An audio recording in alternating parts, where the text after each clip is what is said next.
Bueno, buenos días. Muchas gracias, primero por la invitación a Eleonora. Segundo, gracias por la participación, chicos. Espero que hay gente de otros hospitales, más allá de nuestro servicio y de nuestro hospital. El tema que me tocó fue conversar un poco sobre infecciones intraabdominales, porque en general dentro de la terapia intensiva suelen ser un desafío de tratamiento, no tanto de diagnóstico a veces, pero sí de tratamiento. Siguiente, por favor. Permiso. No se falta. ¿No usas? Bueno. Bueno, la agenda que les propongo el día de hoy es básicamente son 4 puntos. Definición y clasificación, algo que es importante muchas veces tenerlo en nuestra cabeza para tratar de dilucidar cuán agresivos vamos a tener que ser. Diagnóstico, generalmente el diagnóstico microbiológico, un poco de la microbiología que Daniela ya nos ha comentado bastante en profundidad, algo de resistencia antimicrobiana, como nos encontramos desde la Argentina, no solo desde nuestro hospital, respecto del mundo, y algo sobre el tratamiento. Bueno, como definición inicialmente tenemos que pensar siempre que las infecciones intraabdominales tienen que ver con inflamación básicamente de una reacción peritoneal, pero fundamentalmente inflamación de cualquier parte del tracto digestivo. La podemos clasificar básicamente en abscesos, en peritonitis o en infecciones de otros órganos que pueden ser huecos o macizos dentro del sistema digestivo. Entonces, si hablamos de la extensión, podemos entenderlas como no complicadas y complicadas. Si hablamos de su origen de la comunidad, que es lo más frecuente en hospitales agudos, pero también asociadas al cuidado de la salud cuando estas infecciones pasan durante un tiempo prolongado o han tenido internaciones en pacientes en internaciones prolongadas que intercurren con infecciones intraabdominales. En cuanto a la gravedad, leve o moderada, seguramente es lo que más observamos en las terapias intensivas, más que nada en las terapias intensivas quirúrgicas. Sin embargo, las graves son las que nosotros como intensivistas más nos llaman la atención. Si hablamos del diagnóstico microbiológico, en general vamos a tener 4 grandes puntos importantes. Gram negativos en casi el 60%, o sea, rescate de gram negativos en casi el 60% de los pacientes que vamos a tener con infecciones intraabdominales graves. Fíjense que las infecciones intraabdominales de la comunidad y las intrahospitalarias comparten como principal agente causal la Escherichia coli y en segunda instancia la Klebsiella pneumoniae, que es más o menos igual. Y eso también llama la atención. ¿Por qué? Porque si nosotros tenemos los mismos genes, en teoría deberíamos poder tratarlos con los mismos antibióticos. Sin embargo, esto no es así. Y en este punto es importante recalcar la importancia de la Escherichia coli y la importancia de la Klebsiella pneumoniae, más allá de que los demás gérmenes son importantes. Siempre vamos a tender a pensar en infecciones intraabdominales secundarias y terciarias, que son las que tenemos internadas en nuestras terapias y muchas veces con tiempos prolongados de internación y por lo tanto con infecciones asociadas al cuidado de la salud recurrentes en muchos casos. Los gram positivos no dejan de ser un tema importante. El enterococo, ya sea el enterococo buenito, que es sensible a vancomicina, o los enterococos vancomicina resistentes, que van a depender mucho de la epidemiología de cada hospital y de cada unidad de terapia intensiva. Dentro de los anaerobios, el más importante, el Bacteroides fragilis, y si hablamos de peritonitis, dependiendo el sitio de lesión original, secundaria, pero en general terciaria, los hongos no dejan de ser una preocupación creciente. Este año, 2024, sale una importante clasificación, si lo queremos hablar, que sale de la Organización Mundial de la Salud, donde, o casualidad, llama la atención que están los 2 gérmenes tan importantes que observamos en las infecciones intraabdominales. Klebsiella pneumoniae, resistentes a carbamida en este caso, y Escherichia coli, resistentes a cefalosporina de tercera generación, que cambiaron su estatus de importancia respecto de la anterior edición, que fue del año 2017, donde ocupaban un cuarto y un quinto lugar. ¿Por qué nos planteamos esto y por qué son importantes? Porque hoy tenemos, como dijo Daniela, el gran problema de los enterobacteriales resistentes a carbapenem por un lado, y por otro lado también enterobacteriales resistentes o enterobacterias resistentes a cefalosporina de tercera generación, las conocidas como PLEG. Después tendremos el Acinetobacter baumannii, pero que tiene que ver con otro tipo de infecciones dentro de nuestras terapias, no necesariamente intraabdominal, pero no se descarta. Y las micobacterias tuberculosis resistentes, en este caso a rifampicina, que por lo menos en el hospital sí tenemos infecciones intraabdominales por tuberculosis, no son la mayoría, pero la hemos observado. No recuerdo haber tenido ninguna resistente a rifampicina. ¿Está bien? Simple. Estos dos trabajos nos hablan, básicamente, que no son nuevos, ya tienen un par de años, nos hablan de la importancia, de la necesidad de buscar de forma activa la colonización por bacterias multiresistentes en nuestras terapias intensivas. Esto tiene que ser ya un buen estándar, una necesidad más que algo recomendado. Y en esto tengo que recalcar que además es importante que no solo debemos tener comités de control de infección, sino que tenemos que tener servicios de control de infección. Y esto le da una importancia mucho más fuerte.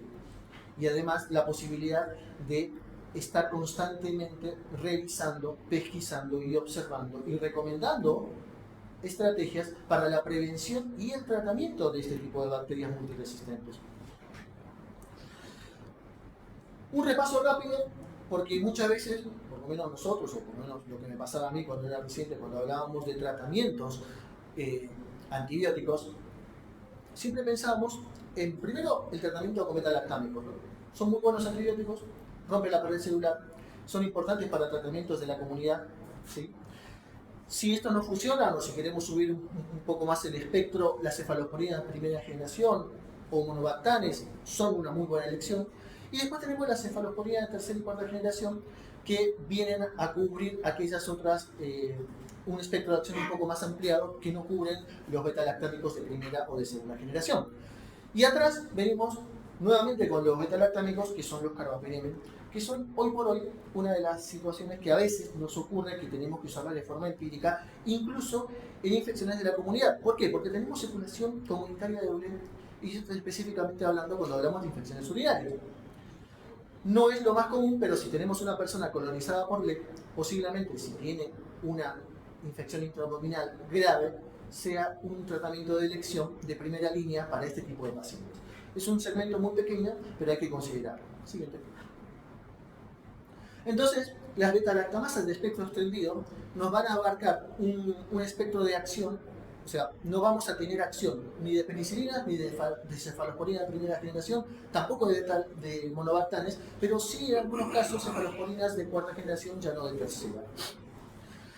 Si hablamos de algo muy parecido, el mecanismo de resistencia AMC más o menos actúa igual. Y ahí tenemos las carbapenemasas extremas, que en un primer momento eran muy importantes, a la cabeza las KPC. Y si nos ponemos a ver hoy por hoy, empezamos a ver ya hace un par de años las MBL, las metalobeta-lactamasas, dentro de las cuales se encuentra la cepa de la nueva Delhi, con su gran importancia hoy en la Argentina y creo que en Latinoamérica. ¿Por qué lo planteamos de esta forma? Porque nosotros siempre observamos que tanto las KPC o las carbapenemasas en general, las beta-lactamasas, son importantes porque son unas bacterias con este mecanismo de resistencia que son muy difíciles de tratar. La elección termina siendo muy compleja y tenemos que en algunos casos optar por combinar tratamientos antibióticos. Entonces siempre estamos con doble esquema antibiótico y después la siguiente pregunta es ¿cuánto tiempo? Y esto es lo que nos pasaba al principio cuando teníamos las KPC. Pero ¿son estas solamente las más malas? Posiblemente no. Y ahí aparecen los mecanismos como por ejemplo la impermeabilidad cuando están asociadas a las BLEC o las AMC y son tan malas como las KPC. Y eso también lo tenemos que cuidar y esto tiene que ver justamente con el tipo de tratamiento empírico que nosotros utilizamos. Si en este contexto nosotros no podemos diagramar o generar un uso racional de antimicrobianos, vamos a tener seguramente alguno de estos resistencias en nuestras terapias intensivas, lo que dificulta el tratamiento, pero fundamentalmente aumentar la morbilidad y la mortalidad a corto periodo de tiempo. En este contexto, uno siempre tiende a pensar la existencia o la necesidad de nuevos antibióticos. ¿Sí? ¿Qué pasa con lo que nos cuenta un poco el Instituto Malbrán acerca de la resistencia por intermedio de la red CUNEM, específicamente de la Escherichia coli resistentes a cefalosporina de tercera generación? No hay datos específicos de infecciones intraabdominales, pero si hablamos de colonización, tenemos que hacer justamente un paralelismo que estas infecciones pueden estar en infecciones intraabdominales incluidas de la comunidad. Lo que a mí más me importa en este caso en particular no es la sangre, porque eso seguramente lo tenemos en pacientes que ya están internados, pero sí la orina, que nos está mostrando la posible colonización de estas personas en la comunidad. Tenemos 16% de rescates en orina de este tipo de gérmenes.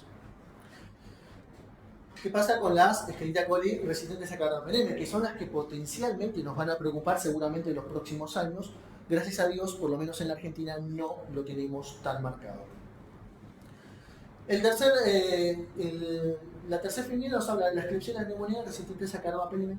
Y esto sí es importante, ¿por qué? Porque si bien no lo observamos específicamente hablando en infecciones intraabdominales, si nosotros tenemos pacientes colonizados por la vía digestiva por estos gérmenes, si hacen una infección intraabdominal, tenemos que pensar que justamente tenemos que adecuarnos al tratamiento empírico a este tipo de gérmenes. Y esta es la dificultad. ¿Cuánto tiempo vamos a pensar o cuánto tiempo esperamos hoy para hacer los hisopados? Nosotros, por lo menos en nuestro hospital, lo tenemos protocolizado, lo hacemos una vez a la semana, pacientes que se derivan, que hayan pasado una internación de al menos de 32 horas en otro centro, generalmente llegan, se aíslan de contacto, por lo menos en principio preventivo, hasta que nosotros tengamos un resultado al menos preliminar. Si el preliminar, al menos acá, y Daniela no me deja mentir, y ya es sospechoso, lo dejamos aislado porque lo más probable es que sea positivo.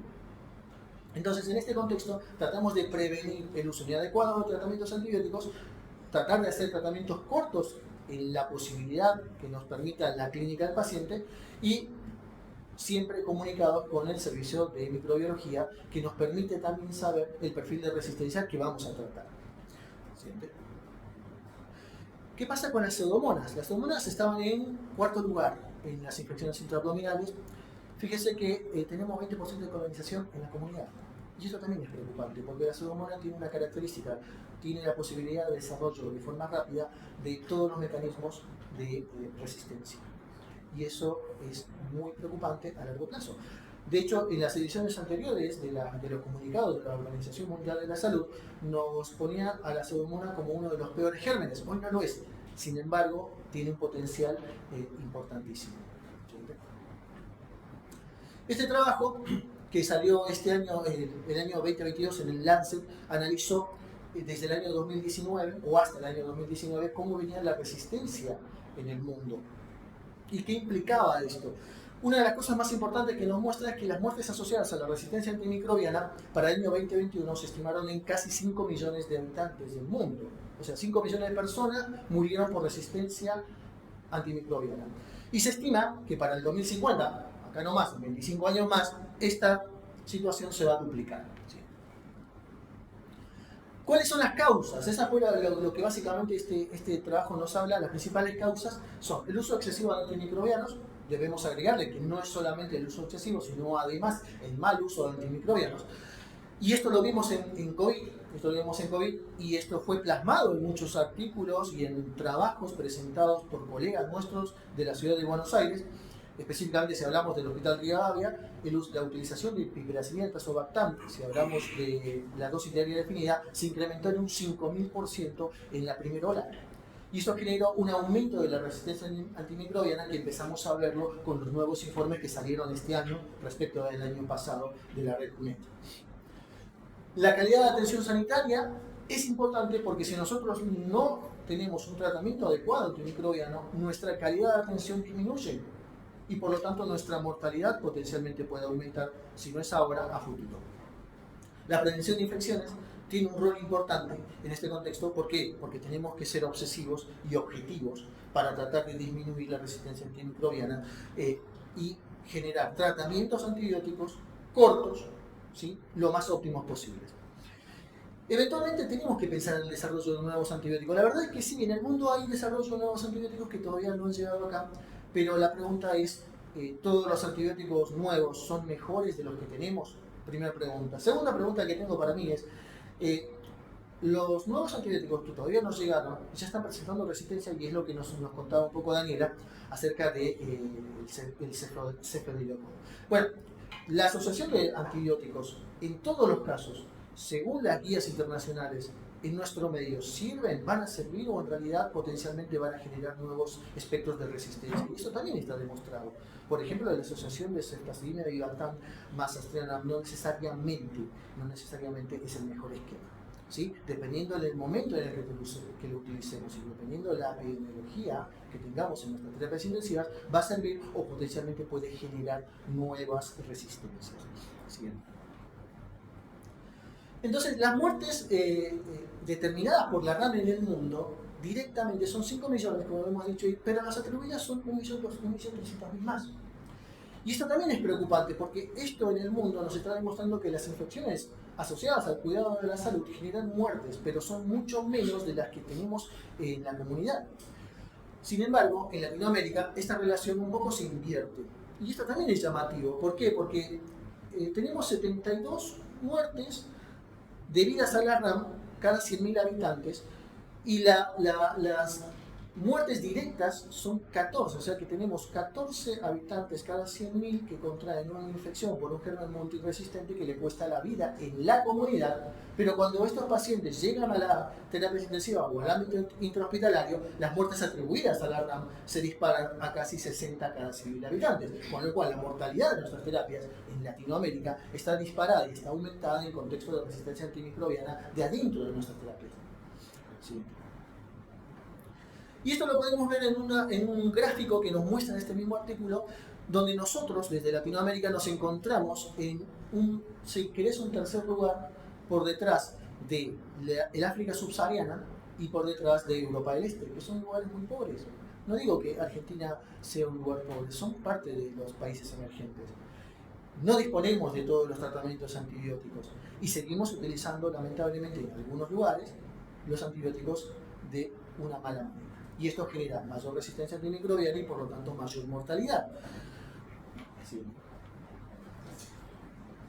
Este otro artículo que salió el año pasado, si no me equivoco, nos habla de la evolución de cómo venimos teniendo la evolución de nuestras carbapenemasas en el mundo. Y esto es un poco también lo que nos contaba Daniela. Las enterobacteriales resistentes a carbapenem en el año 2018 no llegaron al 5% y para el año 2022 triplicaron su lugar. O sea que tenemos mucha más, tanto KPC como MBI. Y el porcentaje anual de resistencias o de gérmenes difíciles de tratar, no teníamos un registro previo al 2018 y para el año 2022 ya tenemos un 10%. Y esto también es muy preocupante. ¿Por qué? Porque esto cuesta vidas.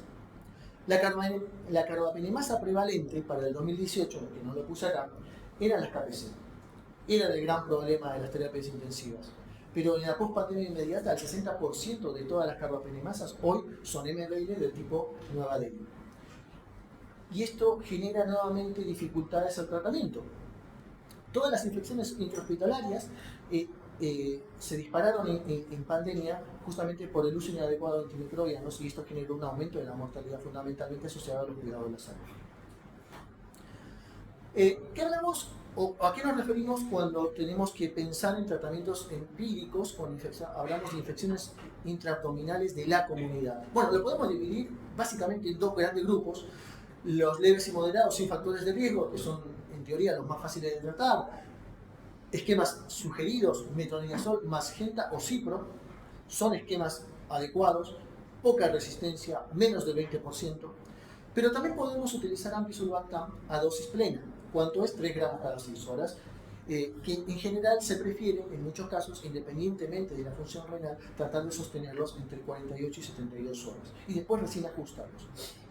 Pero también, si ya tenemos algún antecedente de una persona que fue internada, o que ya estuvo colonizada, a la menor utilización de antibióticos vamos a volver a aflorar estas resistencias. Con lo cual, la amicacina más metronidazol es un buen esquema si ya tenemos el conocimiento de que estuvo colonizado y que tiene infecciones urinarias, por ejemplo, por BLE o por KPC, es una opción. Tal vez no es la mejor, pero es una opción. Astronal más metronidazol también es una muy buena opción porque seguimos utilizando un beta-lactámico que va muy bien para áreas intraabdominales. Lo que más vemos nosotros son las infecciones intraabdominales graves y en muchos casos con factores de riesgo para organismos multiresistentes. Y ahí tenemos que pensar tanto en las BLE si no tiene riesgo, pipertazo es una muy buena opción dentro de las terapias intensivas todavía, que puede o no estar asociado a vancomicina. Y si tenemos riesgo de BLE, que son estos pacientes que han tenido internaciones recurrentes, que han tenido necesidad de utilización de sondas vesicales, que han tenido utilización de antibióticos de amplio espectro en los últimos 90 días, bueno, carbapenem va a la cabeza, que también pueden o no estar asociados a vancomicina dependiendo el lugar y el tracto, la lesión en el tracto digestivo. ¿Qué pasa con las infecciones asociadas al cuidado de la salud, las infecciones intraabdominales de pacientes que ya están internados y que tienen internación prolongada con nosotros y que en muchos casos van a estar colonizados? Bueno, si tenemos como primera opción personas que no tienen riesgo de BLE, pipertazo sigue siendo una buena opción dentro de la terapia intensiva, y si tienen riesgo de BLE, directamente los carbapenem van a ser una indicación. Ceftazidimab, metronidazol es un muy buen esquema en muchos casos porque también prevenimos la posibilidad de resistencia de pseudomonas, que no es lo más frecuente, no es lo más común, pero lo podemos utilizar. Pero si tenemos riesgo de EBR, tenemos que pensar en la utilización ya directamente de tigecyclina, y si pensamos en EBR, posiblemente tenemos que pensar en BLE o el KPC, y la amicacina también estaría asociada a la tigecyclina con un buen espectro. Siempre que pienso en la tigecyclina, pienso como un antibiótico que es un pipertazo potenciado, porque además cubre BLE, cubre enterococo vancomicina resistente, y esto nos amplía mucho más el espectro de lo que nosotros queremos tratar. Pero si ya tenemos documentada la colonización por organismos multiresistentes, tigecyclina colistina es una opción, no es la más feliz, pero es una opción. Puede ser más o menos, o puede ser reemplazado también por amicacina, pero si sabemos que el paciente ya está colonizado por una KPC, que hoy por hoy son las menos, la ceftazidimab y lactam es una indicación cuando tenemos pacientes graves. Y esto es importante tratarlo porque en pacientes en shock, pacientes graves, incluida la sepsis intraabdominal, la dosis de ceftazidimab y lactam es doble. Entonces, la carga es doble y la dosis es doble. Si además pensamos o tenemos documentado que tal vez no está colonizado por KPC y es una MBL, bueno, ceftazidimab y lactam más astronam es la indicación absoluta para poder tratar de forma eficiente a estos pacientes, disminuyendo la mortalidad. Y esto de la disminución de la mortalidad, si bien no está documentado en infecciones intraabdominales, sí está documentado por trabajos como por ejemplo el EMBARCAR, que sí nos demostró que la utilización de ceftazidimab y lactam, cuando está indicado, y si tenemos una respuesta rápida, disminuye un 60% la mortalidad de estos pacientes. Entonces, esto sí realmente es importante. ¿Qué pasa con los pacientes que tienen mucho tiempo de internación o tienen peritonitis terciarias o tienen internaciones recurrentes o ingresos a quirófano recurrentes con múltiples lavados? Bueno, la cantidad, la verdad es que en las lesiones altas, ya en la primera cirugía, estamos hablando de lesiones que están por arriba del ángulo de Treitz, están en el 30%, no solo como gérmenes que van a estar predominantemente, sino que además son colonizantes de las vías digestivas superiores. ¿Qué pasa con las infecciones intraabdominales que ya tienen larga data? Bueno, 45%, o básicamente la mitad de estos pacientes que tienen cirugías o lavados recurrentes van a estar con algún tipo de infección asociada, y muchas veces no la encontramos. En estos casos, la caspofungina, la nidurafungina son importantes. Recordemos que también estos dos antifúngicos, familia de las equinocandinas, se deben administrar con carga y mantenimiento. Siempre y cuando nosotros no sepamos, porque a veces pasa que en algunos lugares no sabemos qué tipo de cándida nosotros tenemos, a menos que nosotros documentemos que es una cándida albicans, bueno, ahí sí podemos utilizar seguramente fluconazol y tratar de decalar a la brevedad posible. ¿Por qué es importante esto? Porque cuando hacemos lavados, el peritoneo sigue siendo muy permeable, y esto puede darnos ya sea bacteriemias o funginias transitorias, y estas sí son las peligrosas. ¿Sí? Este trabajo del manejo de las infecciones intraabdominales salió el año pasado. Nos recomienda una forma de tratamiento, y lo pongo de esta forma porque es básicamente lo que recomiendan. Ante una infección intraabdominal grave, debemos realizar al mismo nivel control de foco, un tratamiento empírico antibiótico y una reanimación adecuada con fluidos. Obviamente, si nosotros vamos a Subario y Sepsis Campaign, del año 2021 nos recomienda que tenemos que estar muy seguros a la hora de iniciar un tratamiento antibiótico. Sin embargo, eso viene cambiando respecto a ediciones anteriores porque antes nos hablaban de la hora de oro.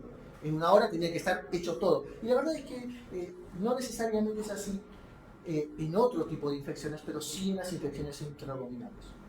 En las infecciones intraabdominales el tiempo y la agresividad con la que tratamos al paciente realmente disminuye la mortalidad.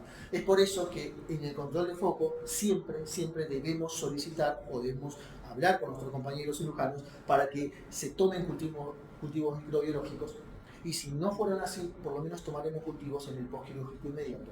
No es lo mejor, no es una indicación absoluta, sin embargo, dependiendo del tipo de rescate, vos podés adaptar el tratamiento si es que no tuviste un cultivo de líquido abdominal.